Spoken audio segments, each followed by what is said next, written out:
Well, hello, and welcome to that thing we like to call Curless Mania, where we talk all things pop rock and prog. And it's a really, really special day. Whenever I have a new guest on the channel, I am so excited. And today is one of those days. So please welcome to the channel for her debut, Kara. Kara, how are you today? I'm great. Thank you so much. I'm very excited to be here. Yeah, absolutely. And I was introduced to her from her YouTube channel. And she was like a huge Cars fan. And I was like, oh my God, anybody who's that big of a Cars fan is okay in my book. And I love, she's got some great content. And I love that you actually, it seems like I don't know if you write stuff before you, because it seems like you're so, everything, it sounds like a story that's like pre-written or something, but it's really cool.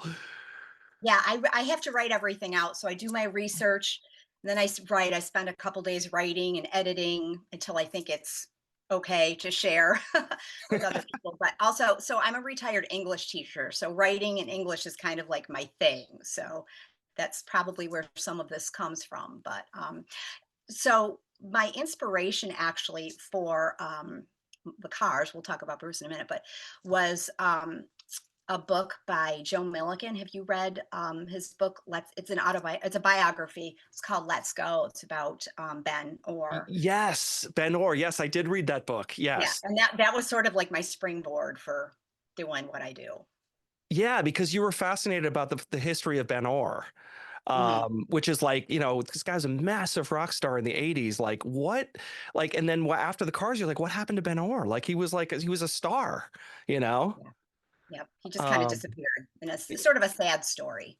It is a That little bit. yeah, Yeah. It is a but little bit. And you see that like I know we're not here to talk about the Cars, but one last thing. I'm sidetrack king. So we're the we Ben, or there's that last, have you ever seen that last interview with the Cars where Ben looks pretty rough shape. And he's wearing the Cleveland jersey, and it's like you just feel so bad. Like, oh no. Like he makes a couple comments, but it's like he's pretty quiet, and it's just so sad, at the yeah, I end. think he died shortly after that. Yeah. So yeah, Yeah. hard to watch. It's hard to It's hard watch. to watch, but it's like it's in the same breath. It's almost like I'm just kind of glad they did that because at least they had one last reunion. Right, for sure. And they're all talking about the band and how they formed and how they got famous and how it's all this really cool. It's actually a cool interview if you want to know more about the Cars. Yeah, it really Um, is. yeah. Yeah. So, but yeah, no, I'm with you. I read that book and I was kind of saddened by especially the second half of it. And but then there's also that new book from that Bill Janowitz wrote, which I don't know if you've read that yet. I'm making my way through it. Yeah, it's long. It's pretty long. It is long, and it's very specifically detailed. So it's Yeah. kind of like it's taken me I don't know why, I'm surprised that it's taking me so long to get through it, but I'll make my way. And then I'll probably talk and write about that on my channel. Exactly. That's coming. More content. It's coming. Right. No, but it makes sense that you're an English teacher because I really love the way you write and the way it's really just well done. It's Thank beautiful. you. Thank Um, you. so, I love so it. It's yeah, fun. I can tell it's a passion. I can tell you're into it. So I love that. So anyway, we are not here to talk about the Cars. We are here to talk about Bruce Springsteen. And because I've been looking for someone. I wanted to do some Bruce content, and I was looking for someone, and Cara said she liked Bruce. So I was like, all right, how about we talk about The River? Because that's like I've been wanting to talk about The River. It's like one of my favorite Bruce records. And I think there's so much to it, and we'll get into that. But first things first, I always ask my guests this. Do you remember when was the first time you heard anything from this album? Was it like Hungry Heart on the radio? Like when was the first time you heard anything from this? So this album was released in October of 1980, right? Yep. So Yep. I was a freshman in high school, and Hungry Heart was like everywhere. Yeah. That was like on the radio all the time. So that was sort of like kind of like the soundtrack. It was like always in the background, whatever my friends and I were doing. Hungry Heart was kind of it. Um, and so Bruce Springsteen to me when I was in ninth grade, I was highly influenced by the older kids, like the Sure. seniors. Sure. Yeah. And they I think like Bruce Springsteen at that time was, prior to Born in the USA, he almost was like I don't want to say like a cult figure, or kind of like he was popular, but not as popular. Yes, he kind And of was so, cultish. Yeah, yeah, yeah, yes, a little or bit. sort of like, I don't want to say alternative, because when we think of alternative music, we think of different type of music than Right, Springsteen right, is, but almost an alternative um, band musician person, that if you liked Springsteen, you had some cachet, like you were right, cool. right. You had a Yes, level of cool that not everybody had. right, So I right. wanted to like him because all the older kids that I thought were cool liked him. Yes, that makes sense. And you're right. He hadn't really. We'll talk about that. He hadn't really broken through yet. But prior Mhm, to the river, I mean, he was written about a lot. He had a lot of mhm, press, and he had some albums. He got a lot. You know, he's talked about a lot, and his live show was amazing. And people that had seen him live, there was mhm. pockets of him in America where he was popular, but he wasn't popular everywhere. You know, there were certain states that would be like, Bruce who, like, you know, they didn't know who he was at that time. Right. So really, I think, you know, to your point, Hungry Heart was the first big hit that he had, Mhm. that I was think on so. the radio, you know. Yep. And I think a lot of people got introduced to him from that song. And what's really interesting is that he was ready to chuck that song. He was ready to throw it out, like, oh, it's too fluff, it's too pop, it's too, you know what I mean? And he was famous Mhm. for that. He would give away songs that were really good because he thought they were Yeah. too lightweight, you know? Was it John Landau who told him not to get rid of it, to keep it? Yes, yes. Okay. John Landau was famous for that. Like, wait a minute, Bruce, time out. Like he'd be like, just a minute. Like, and I think also Steve Van Zandt was also like, you know, Miami Steve was like, no, no, no, this is a really good song. Like, you can't just toss this to give it to someone else. No way. Was it the Ramones that he was gonna give it to? Or Yes, was that a different exactly. song? Yeah, the Okay. Ramones. That's exactly right. Yeah. Yes, yes, he was going to give it to the Ramones, and it was the previously for Darkness. It was Because the Night, and he gave that to Patti Smith. Patty. Yeah, Yeah, I which is love just a her. killer track. I mean, that is a killer song. Like, how could you end up giving that song away? Yeah, You know, yeah. people would kill to write that song. Mhm. But what do you think of Patty's version? Do you like it? Oh my gosh, I love it. I love Yeah, her. yeah, yeah. I could spend hours talking about Patti Smith. Fantastic. I She's love her. great. She's amazing. Yeah, Yeah, well, I was in a book, so here's another aside. I okay. was Go in for it. was in a book club, and, Just Kids was one of the selections, and I didn't really know a whole lot about her until I read that book, and I that book just moved me so deeply. First of all, it was written beautifully. She's an amazing writer, and you can hear her voice in it, and I just was, like, so taken with it that I just fell in love with her. Yeah, So, yeah, yeah. another rabbit hole that I fell down Well, she's a after rockin' she's like a researching. rock and roll street poet, man. She's like a Yes, yeah, I mean, she's the real deal. absolutely. You know? And it's funny that you The say that 'cause definition of punk, if you ask me. yeah, right, exactly, exactly. And she was there. She was at CBG, but she was there, man, at the when it was exploding, and with Richard Hell and television and you know, Talking Heads, all those The guys. Slits and Yeah, Shirts and all those. yeah. No, she was I mean, it's funny because Maddie, my daughter, just read that book and she's like, Dad, you got to read this book. She loved it too. So I think it's Highly on my recommend. list. Your daughter has good taste. Yeah, it's on my list. I got to read that. Cool. And now that you're recommending it too. So, but yeah, so he gives Because the Night to, and I think Jimmy Iovine actually, he was producing that Patti Smith album, and he was working on Darkness on the Edge of Town, and he knew about the song, and he knew that Bruce was gonna like was not that excited about it or something. And so he's like, hey Bruce, can I have that one song? And I guess Van Zant was kind of pissed that he kind of took it. But that was Bruce at that time was so focused on I have a mission, I have a story I want to tell. This doesn't fit into the story, right? Yes. Especially on Darkness. Would Mhm. you say that's true? Would you agree with that? Yeah, absolutely, for sure. Yeah. Yeah, and that's one of the things that I wanted to say about this album as a whole, when I was, like, looking up and researching and stuff, is his, and that's Bruce Springsteen, is he's on a mission. He has a purpose because he has something that he wants to tell you, and Hmm. I think that's very specifically clear on this particular album. Yeah, yeah, he's an artist, man. He's a true artist. He wants to be. He has, he has more than just. I mean, again, he was a really gifted writer. He was a very gifted songwriter generally. I mean, he could write these sort of garagey, fun, poppy songs, but like he would write them and go, I want to do. Then he'd write something like Badlands, or he'd write, Point Blank, or something like deeper, like Independence Day, or something like that. He'd be like, that's the stuff. Like that's what I want to be known for. You know.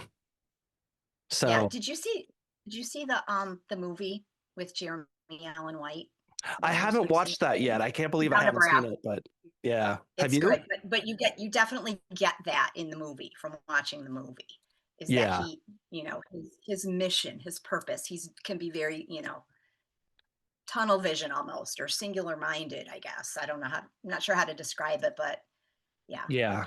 Yeah, he was known for that. He was known for being like, and he wrote, I mean, he would also, the thing about that was so cool about Bruce too is that he would write so much material for one album. Like he would, it's like you listen to things now like that came out later, like The Promise from Darkness Sessions, and then Ties That Bind is like the deluxe version of The River, where it's like there's like literally like 30 songs from that are outtakes, that are studio outtakes. It's insane. And a lot of them are really good, but that's a whole nother topic we'll talk about. But what do you here's my question for you. When you listen to The River, like what stands out for you? Like when you listen to this album, you don't have to talk about every track, but like are there certain songs that really jump out at you on this album? Um, well, okay, let's talk about the river and let's talk about Independence Day. Okay. Okay. To me, they're very so over the last couple days I was just listening to this album over and over and over again, because to be honest with you, I hadn't listened to it in a very long time. Right. Um, so I was like, okay, I got to get in the headspace. Um, right. I'm prepared, man. But Well, I'm an English teacher, so I have notes, oh, look at you. I right? love it. Awesome. But it's very dark. I think the album as a Yeah. whole, I mean, there's some good rockers, um, but the album is so dark. I think it's darker than Darkness on the Edge of Town would Wow. Okay. Yeah. I think. Um, Yeah. Yeah. I mean, there's some real deep stuff here. Right. And I mean, that the whole Independence Day, about his dad and the conversation with his dad, and his relationship with his dad was very complicated. And so I felt a very heaviness when I was listening to that, and then also listening to The River again, which he wrote about his sister and his brother-in-law. Um, there's just, and I think he had a lot of demons that he had a lot of demons that he was working through. And I think you can hear them in his lyrics. And you Yeah. mentioned his lyrics, if he could write a rocker. I think the way that he was able to take lyrics that are heavy and deep and tell a story, but musically also make it interesting, is so cool about what he is able to do. Right. Right. Exactly. Exactly. And he would pour over his lyrics. I mean, he would spend time like crossing out, editing, doing it like writing, rewriting. Like he was so serious about his lyrics. It's impressive how his work Mhm. ethic for it.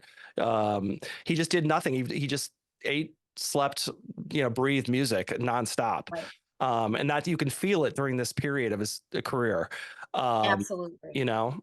For sure. Yes. So the thing that strikes me on this record is I think he had turned 30 while making this album.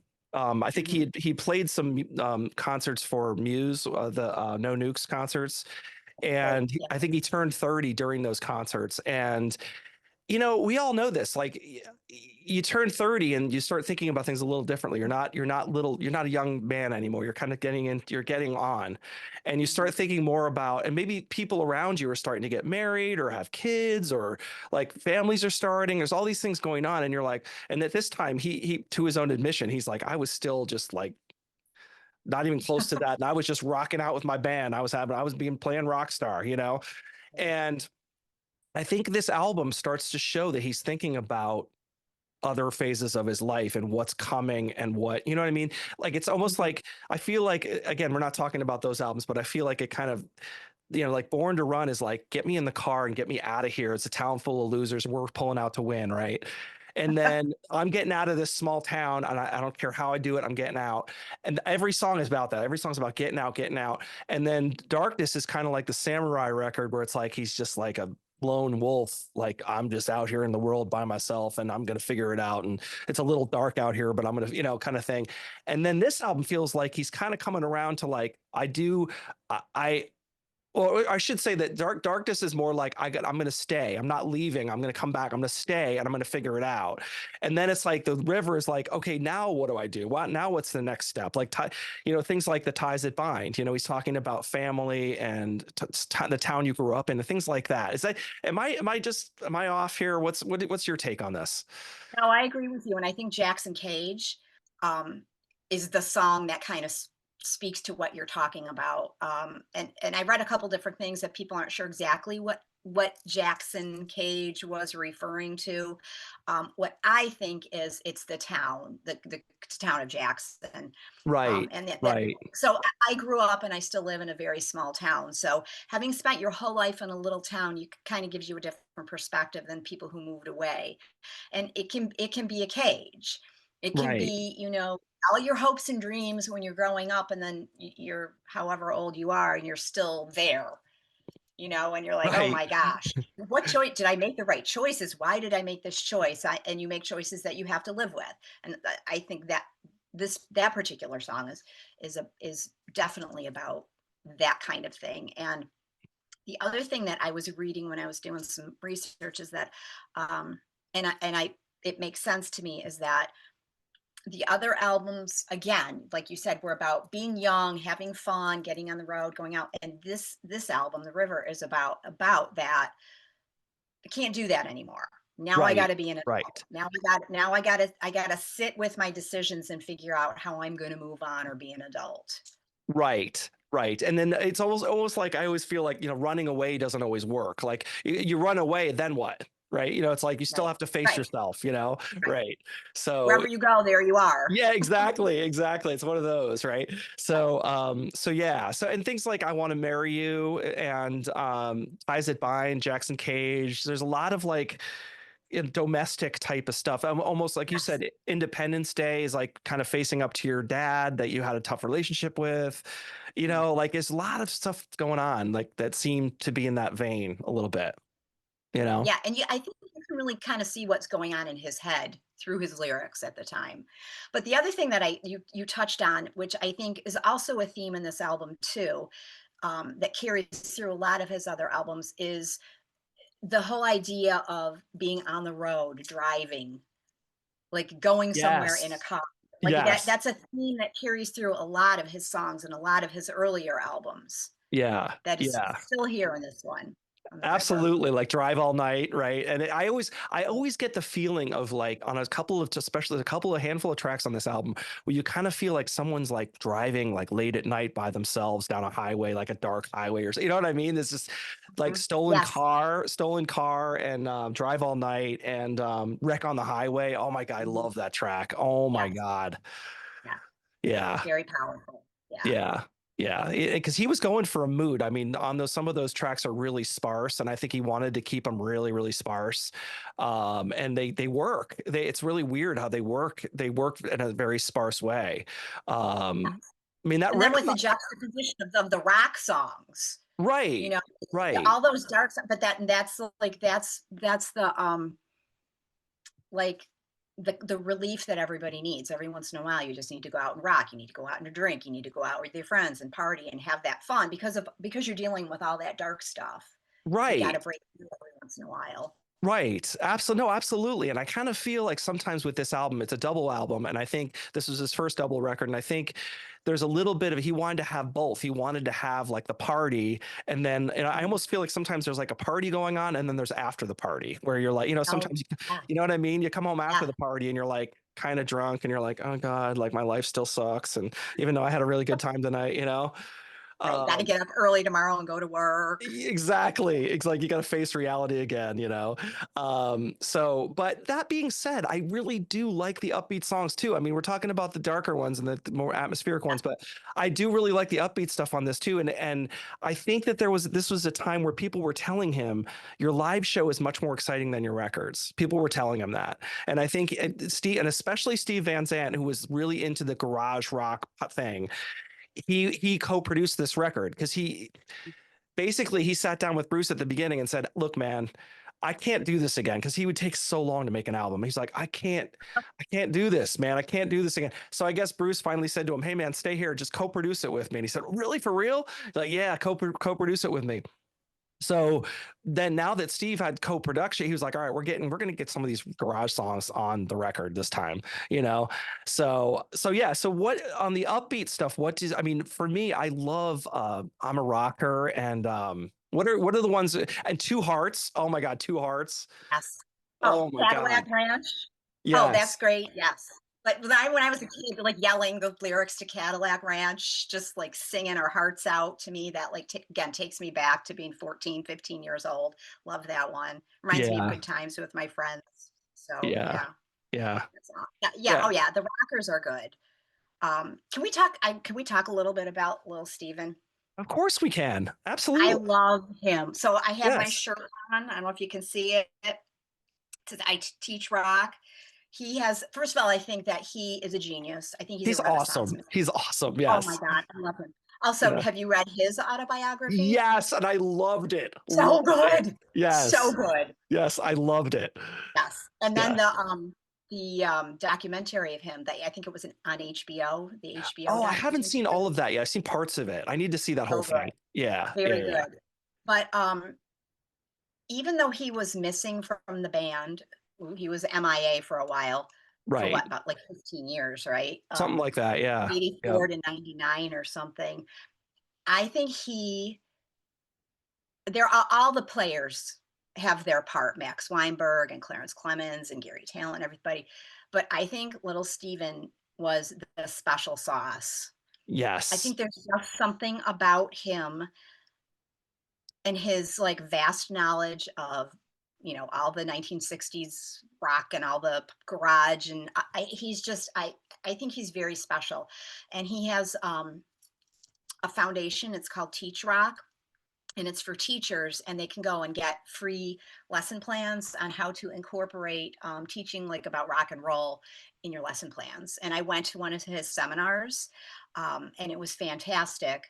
And at the end, we had a concert with Little Stephen and the Disciples of Soul. Oh, That that's was so one of cool. the That's the awesome. hottest concerts I've ever been to. I mean, it was fantastic. So that's my plug for Little Steven. I love Oh him. my, how cool is that, right? How Yeah, I cool really is do. that he like I love that what I love about him is he just always has these things in his head that he wants to and he takes them to fruition, like he does Yeah. them. He doesn't just Yes. talk about it, you know? Yep. Yeah. Like the He's whole Sun City thing, that was just amazing what he was able to do. And um, basically Darlene Love's second act was because of Little Steven.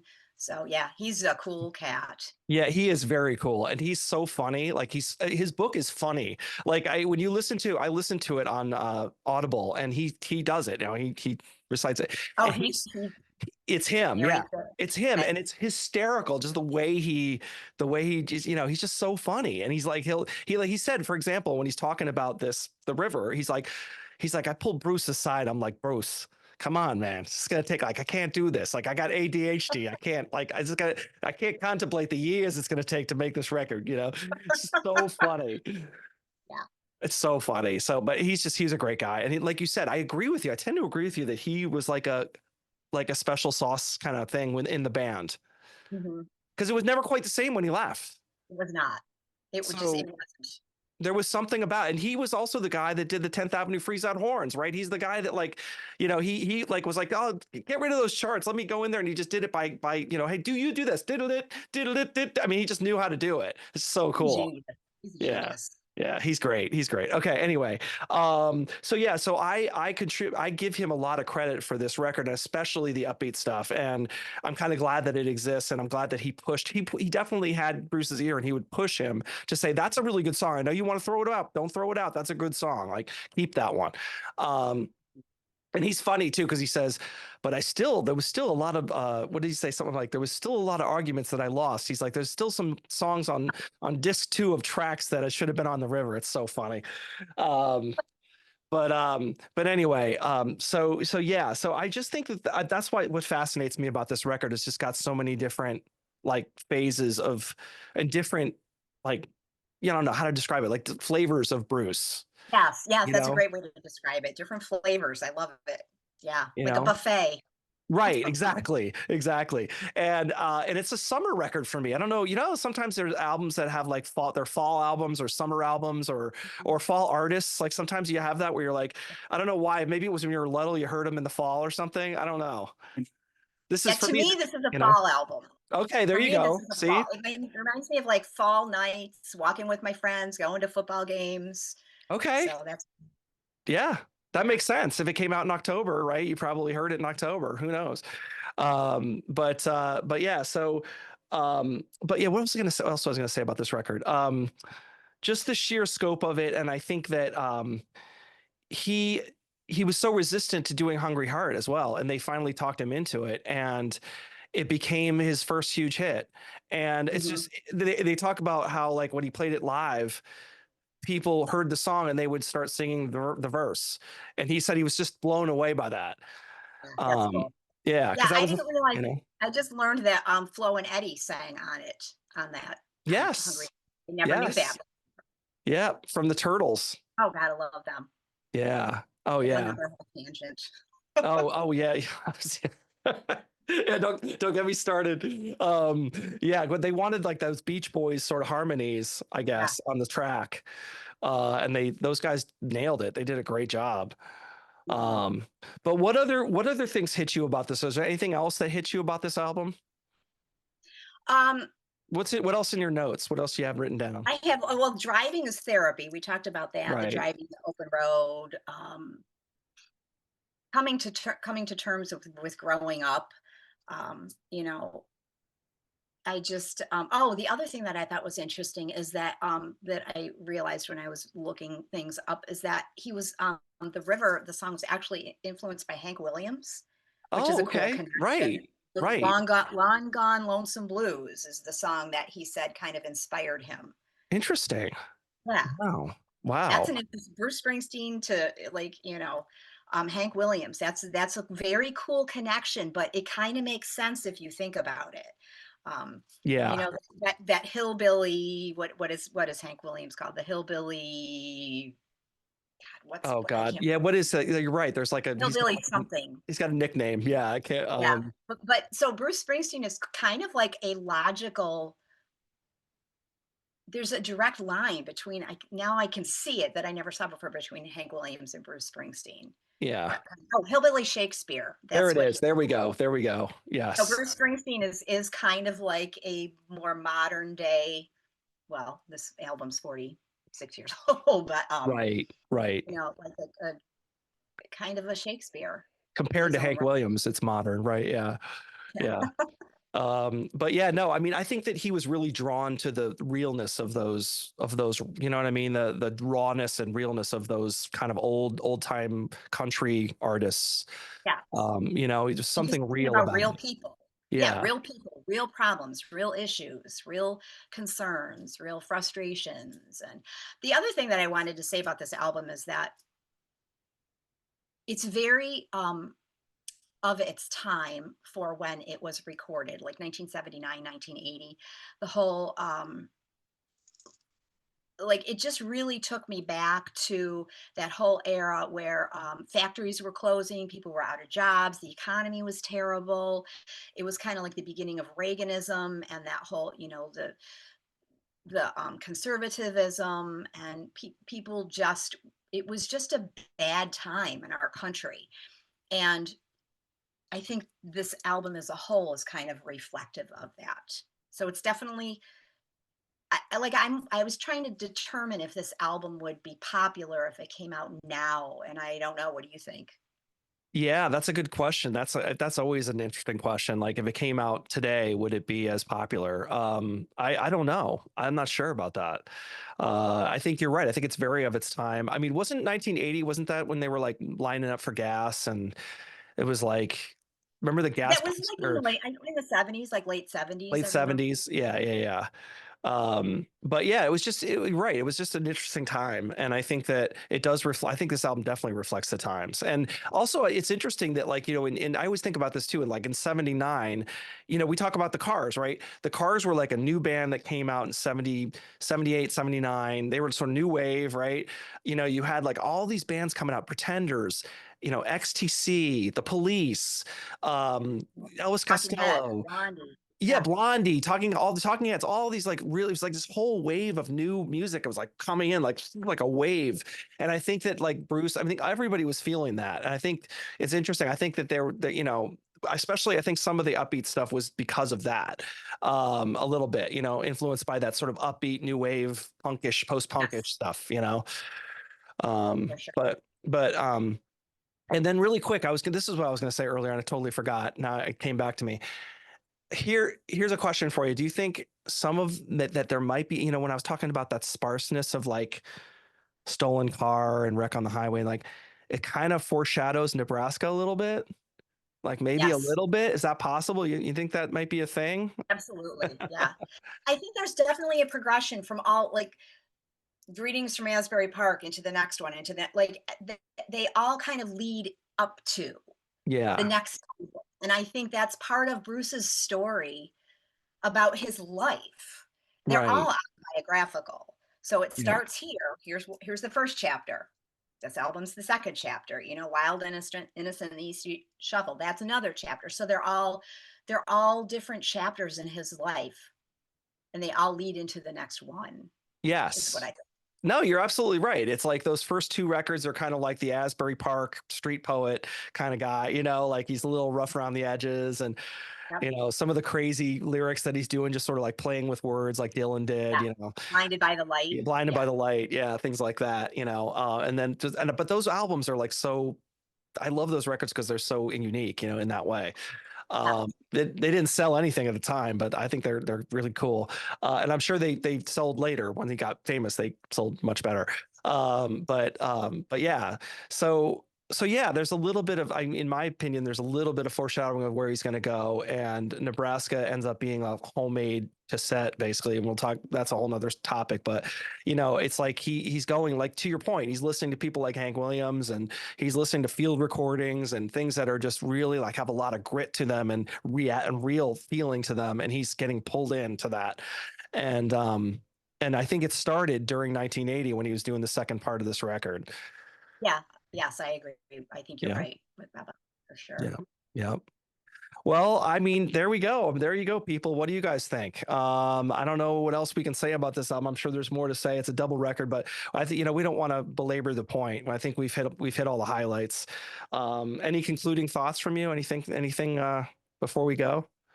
I'm just curious, how many times have you seen Bruce in concert?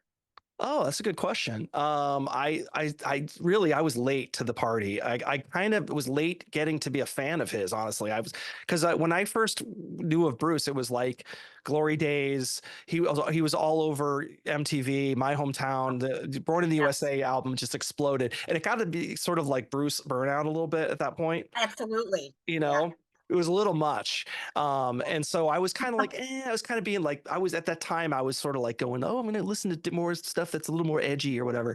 But it took me a while, but then finally my brother-in-law just kept hammering me. He's like, dude, Bruce is a genius. You got to listen to Bruce. You got to get into it. You got to really listen to it. Finally, I just got into it. But anyway, long story short is the first time I saw him, I finally saw him on the Rising tour. Oh, okay. So 2001. yeah, yep. So, and then I did see him on the River tour when he did the whole album. And that was when Prince died. Cause he opened 26 2016, is that years right? ago. Yeah. Cause he I think opened so. with Purple Rain. Oh, cool. Yeah, how cool is Awesome. that? And like the lights went Very cool. purple and he sang Purple Rain. And that was a great show. That was like a really that was my favorite show of his. And then did I see any, I think maybe that's that it? I think that might be it. Or did I see the oh, yeah, it was The Rising. That was so The Rising in that one. I think that's all I've seen. I've seen him twice. So how many Yeah, I've times? only seen him twice. Okay. Just only 2 times. When did you see him? I can't believe I've only seen him twice. I'm disappointed in myself about that. Same here. I'm the same. I'm with you. I saw him 2 years ago, and then 2009 when he did the whole Greetings from Asbury Park album. That was fantastic. Greetings from Asbury Park is my favorite Springsteen album. Nice, nice. That's so cool that that's your favorite record. Oh my God. I love That's it. great. That's excellent. I love that. That record again, it's like it's so unique. I think it's very unique. It You is. know? It is. I mean, Lost in the Flood, are you kidding me? Come on. Yep. And does this bus stop at 82nd? Is that what it is? Right. Yep. Again, his writing, his lyrical genius is just all over that album. Yeah, he's kind of unleashed on that album. Well, he could be because it wasn't famous. You know what I mean? He Right, could be. right. It could, he There's was no allowed. rules, Right. like it's Yeah, almost like when those. you're not famous, you can do whatever you want.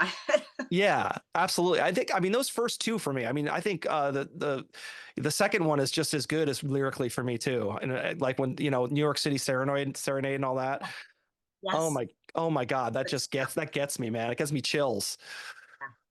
Yeah. So yeah, but yeah, that was it. And I'm with you. I'm kind of punishing myself for that I should have seen him more. And I really was contemplating going to see him on Broadway, Oh, and just spending tons of money and going to do that. But I was like, oh, I just at the time I was a little bit like hurting for cash. yeah. I didn't have a lot of extra money. Let's put it that way. Sitting around, I was buying guitars. I was There you into buying go. That's guitars. That good. yeah. So that was I felt like that was Okay. better spent on guitars. So there you go. But yeah, no, so that's it. I mean, what do you guys think? I mean, let us know in the comments. I read all the comments. Let us know below. What do you guys think of The River? We hit a lot of different records. What do you think of Bruce in general? I'm just curious I'm really curious to see what people's take is on this album. Like, what do you think? Some people are like, yeah, it's okay. Some people love it. It's all over the place, right? Everyone's different. Everyone hears things differently. So let me know in the comments. And Cara, thank you so much for coming. This was so much fun. Thank you. This was fantastic. I love talking music. I love like-minded friends, music friends. So thank you. Yeah, absolutely. Maybe we'll do it again sometime. It'd be fun. Would love to. Yeah, absolutely. And of course, I will put a link to her channel below. It's called the SFB, and it's awesome. So you just go check it out. I'll put a link below. You can't miss. I mean, she does a lot of things that are called the greatest song of all time. Is that right? Something like that. The perfect song. The perfect song. And I love that. I love the perfect song series. He does it like a bunch of songs, and it's kind of why this is a perfect song. It's so cool. Check it out below, the SFB. Go like right now and go subscribe. So yeah. So anyway, thanks again. And I guess that's it. We'll see you next time on Curless Mania. See you later.